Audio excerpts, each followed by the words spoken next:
नमस्कार दोस्तों, स्वागत है आप सभी का एक बार फिर से एक बड़ी और लेटेस्ट अपडेट के साथ जो कि संबंधित है कई अलग अलग भर्तियों के बारे में। एक एक करके सारी अपडेट को हम कवर करेंगे। जैसा कि आप जानते हैं, किसी भर्ती संबंधित कोई भी जानकारी होती है आपको ऑनलाइन इंडिया फर्स्ट चैनल के माध्यम से दी जाती है, वो भी रियल ऑथेंटिक। तो चैनल को सब्सक्राइब करके बेल आइकन को दबाने, जिससे कि आपको रियल ऑथेंटिक जानकारियों की नोटिफिकेशन सबसे पहले मिलते रहें।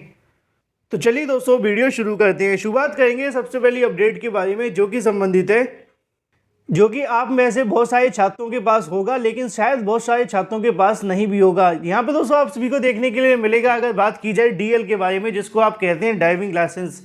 अब इसको बनवाने के लिए भी आपको जो परीक्षा का सामना है वो करना पड़ेगा। लिखा हुआ है कि अगर बात की जाए लर्निंग डीएल के बारे में, आपको उसके लिए परीक्षा देनी होगी। हालांकि एक परीक्षा पहले भी ऑनलाइन मोड पे देखने के लिए मिला करती थी, जिसको आप ऑनलाइन मोड पे देते थे। 15 क्वेश्चन आप सभी से पूछे जाते थे अलग अलग स्टेट के अंदर, 10-10 या फिर इसको क्वेश्चन को नंबर ऊपर ज़्यादा हो जाते ऊपर नीचे, लेकिन उसमें से आपको जो नंबर लाने होते थे 15 में से 8 या 9 सही करने होते थे और 10 में से 6।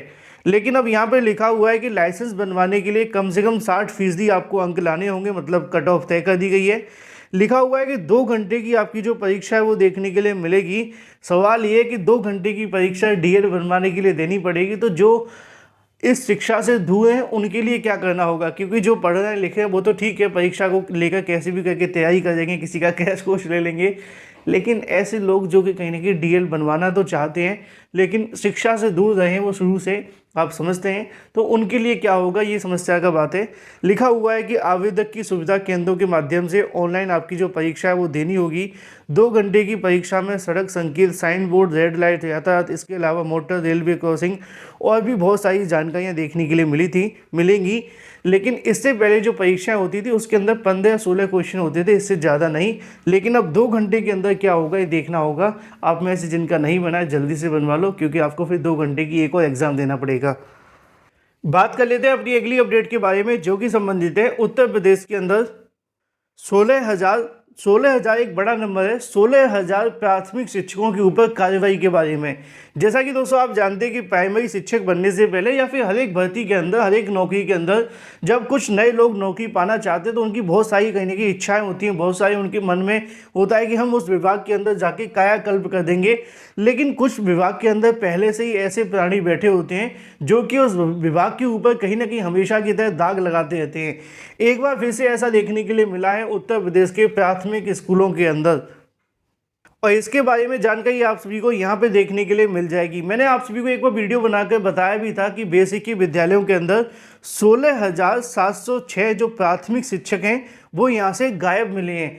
16,706, आप मान लीजिए 17,000 के समथिंग ये आंकड़ा है। 16,000 से अधिक शिक्षकों की जो कार्रवाई के निर्देश हैं वो दिए गए हैं। प्राथमिक व उच्च प्राथमिक विद्यालयों में बिना सूचना गायब मिले 16,706 शिक्षकों पर कार्रवाई शुरू की गई है। दिसंबर से फरवरी के बीच में निरीक्षण में जानकारी देखने के लिए मिली है। अब इनका वेतन रोकने और काटने और नोटिस जारी करने को लेकर जो कार्रवाई है वो शुरू कर दी गई है।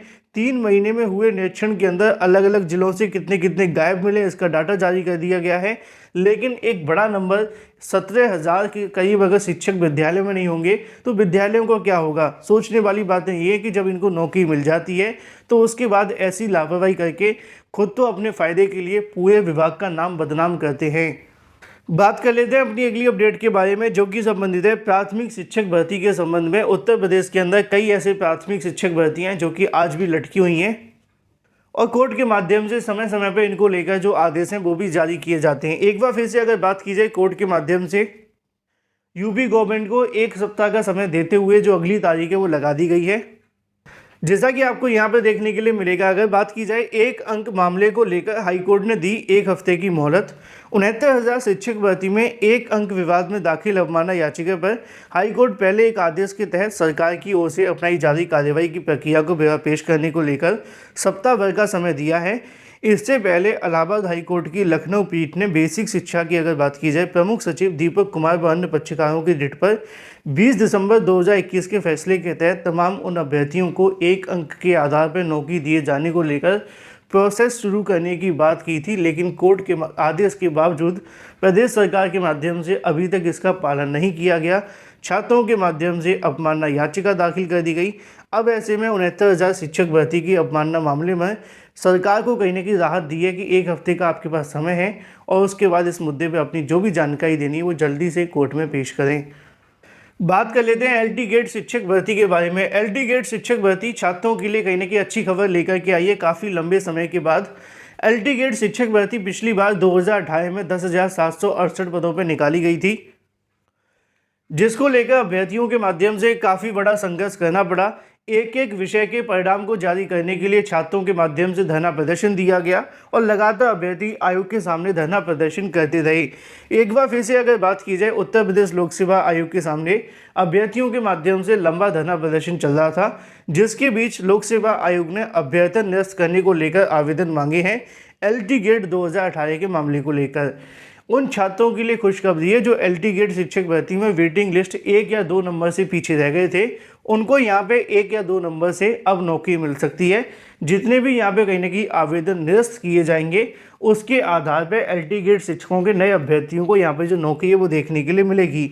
लिखा हुआ है एलटी गेट शिक्षक भर्ती 2018 को लेकर अवशेष रिक्त पदों को यहाँ से भरा जाएगा। इसके साथ ही सैकड़ों अभ्यर्थियों को नियुक्ति की जो उम्मीद है वो जग गई है।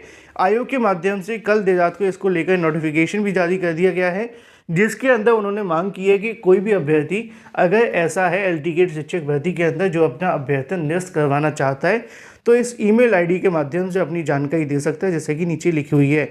आप लोग इस वीडियो को शेयर कर दें जिससे कि उन छात्रों तक जानकारी मिल सके अगर आपकी जान पहचान में कोई ऐसे अभ्यर्थी हैं जो एलटी गेट में अपना अभ्यर्थन वापस लेना चाहते हैं तो।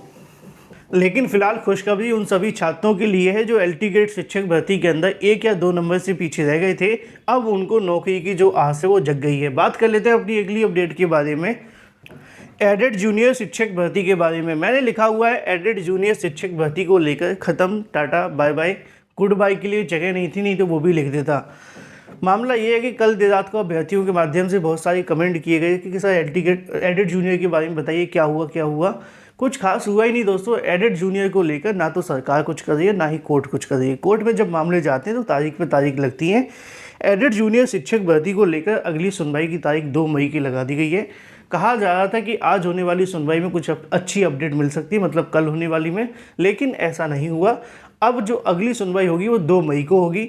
अब 2 मई को भी अगर एक तारीख और मिल गई तो आप समझ लीजिए कि भर्ती 3 महीने के लिए चली जाएगी। ऐसा क्यों कह रहा हूँ, क्योंकि मई के लास्ट से लेकर जून पूरे तरीके से कोर्ट बंद रहेगा, फिर जुलाई के अंदर खुलेगा और जब जुलाई में कोर्ट खुलेगा तो सबसे पहले आपका मामला नहीं लगेगा, फिर 1-2 कहीं ना कहीं हम कह सकते हैं 10 या 15 दिन तो आपको और इंतजार करना पड़ेगा। तो निश्चित तौर पे एडेड जूनियर को लेकर अगर 2 तारीख को कुछ नहीं हुआ तो फिर 3-4 महीने के लिए मामला फिर से चला जाएगा और एडेड जूनियर को लेकर ना तो सरकार सीरियस है और ना ही कोर्ट। यही वजह है कि इसमें तारीख पर तारीख लगती जा रही है। बात कर लेते हैं उत्तर प्रदेश के अंदर अप्रैल में जारी होने वाले 3 नई भर्तियों के विज्ञापन के बारे में, और ये आप सभी को देखने के लिए मिलेंगे उत्तर प्रदेश लोक सेवा आयोग के माध्यम से। स्वास्थ्य विभाग में डेंटल सर्जन के 174 पदों पर भर्तियां देखने के लिए मिलेंगी, जिसके संबंध में कल देर रात को यूपीपीएससी के माध्यम से जानकारी दी गई है, जिसके अंदर 3 अलग अलग विभागों के अंदर भर्तियां देखने के लिए मिलने वाली हैं। इसी महीने के अंत में इन तीनों विभागों के अंदर भर्ती का विज्ञापन जारी कर दिया जाएगा, जिसमें से एक विभाग में 172 पद हैं, बाकी दूसरों के अंदर एक एक पद आपको देखने के लिए मिलेगा। फिलहाल इस वीडियो के माध्यम से इतना ही। Thank you for watching this video.